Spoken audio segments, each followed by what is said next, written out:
Alright, asibheke nangu 1.9. But which diagram below best represents the electric field pattern between 2 point charges of equal magnitude equal magnitude and opposite charge, right? Basipha 4 ama options A, B, C and D. So for opposite charges it means that there's an attraction. There's an attraction. So therefore up A siyam eliminator, no C siyaba eliminator. Why do I say that?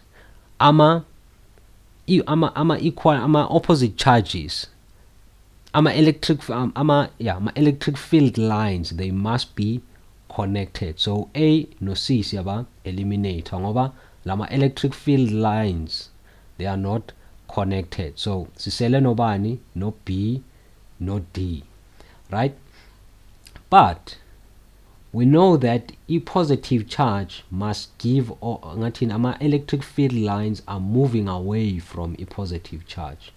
The direction is away from positive charge, away from positive charge, away from positive charge, and then for the negative charge it's toward the charge.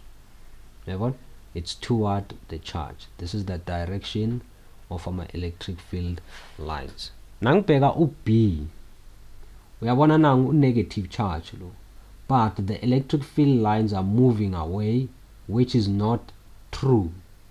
They should move toward the negative charge. Lana ku positive charge, they are moving toward and they should be moving away. So therefore B actually answer yethu. So our answer like should be bani D. Why do I say that? Now my electric field lines are moving away. Now my arrows asikhombisa ukuthi they are moving away, and then for the negative charge they should be moving to what? Check out the description box for amanye questions ungaphendulile for this question paper. So for now asibonane on the next video. Bye bye.